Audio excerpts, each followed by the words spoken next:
ഭാര്യയെക്കാളും മക്കളെക്കാളും ബാലചന്ദ്രന് വലുത് അലീനയാണെന്ന് മനസ്സിലാക്കുന്ന വൈജ പലതവണ അതിന്റെ പേരിൽ ബാലചന്ദ്രനോട് പൊട്ടിത്തെറിക്കുന്നു. ശേഷം ബാലചന്ദ്രനെ തോൽപ്പിക്കാനായി വൈജ വീട് വിട്ട് കൊല്ലപ്പള്ളിയിലേക്ക് പോകുന്നു. വൈജ അവിടെ ചെന്നത് കമലയ്ക്ക് ഇഷ്ടപ്പെട്ടില്ലെങ്കിലും വൈജയെ കുത്തിനോവിക്കാൻ കിട്ടിയ അവസരം കമല നന്നായി തന്നെ പ്രയോജനപ്പെടുത്തുന്നു.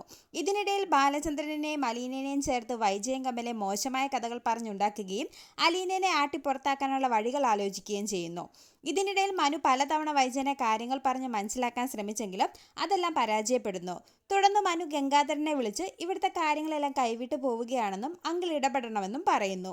അതിനെ തുടർന്ന് കൊല്ലപ്പള്ളിയിലെത്തുന്ന ഗംഗാധരനും മാലതിയും വൈജയനെ കാര്യങ്ങൾ പറഞ്ഞ് മനസ്സിലാക്കാൻ ശ്രമിച്ചെങ്കിലും എൻ്റെ ജീവിതം തിരിച്ചു പിടിക്കാൻ അലീനയെ ഇല്ലാതാക്കാൻ പോലും ഞാൻ മടിക്കില്ലെന്ന് വൈജ ഇരുവരോടും പറയുന്നു. അതിനെ തുടർന്ന് മാലതിയുടെ നിർദ്ദേശപ്രകാരം അലീന മകളാണെന്നുള്ള സത്യം വൈജയനെ അറിയിക്കാൻ ഗംഗാധരൻ തീരുമാനിക്കുന്നു. തുടർന്ന് വീണ്ടും വൈജയനെ കാണാനെത്തുന്ന ഗംഗാധരൻ വിവാഹത്തിനു മുമ്പ് നീ പ്രസവിച്ച കുഞ്ഞു മരിച്ചിട്ടില്ലെന്നും ആ കുഞ്ഞാണ് അലീനയെന്നും ആ സത്യം അറിയാവുന്നത് കൊണ്ടാണ് സ്നേഹനികേതനത്തിൽ നിന്നും അച്ഛൻ അലീനനെ ഇവിടേക്ക് കൊണ്ടുവന്നതെന്നും ഗംഗാധരൻ പറയുന്നു. ഇത് കേട്ട് വൈജ ഞെട്ടിപ്പോവുകയും ഇതൊന്നും ഞാൻ വിശ്വസിക്കില്ലെന്നും പറയുന്നു.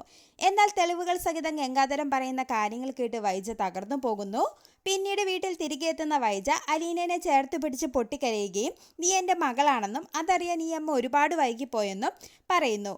ശേഷം നീ എൻ്റെ മകളാണെന്ന സത്യം മറ്റാരും അറിയരുതെന്നും അതറിഞ്ഞാൽ എൻ്റെ മറ്റു മക്കൾ എന്നെ വെറുക്കുമെന്നും പിന്നീട് ഒരിക്കലും അവരുടെ മുഖത്ത് പോലും നോക്കാൻ എനിക്കാവില്ലെന്നും അതുകൊണ്ട് ഇതുവരെ തരാൻ കഴിയാതിരുന്ന സ്നേഹം മുഴുവനും മറ്റാരും അറിയാതെ നിനക്ക് ഞാൻ തരുമെന്നും പറയുന്ന വൈജയനെ കാണിച്ച് എപ്പിസോഡ് അവസാനിക്കുന്നു.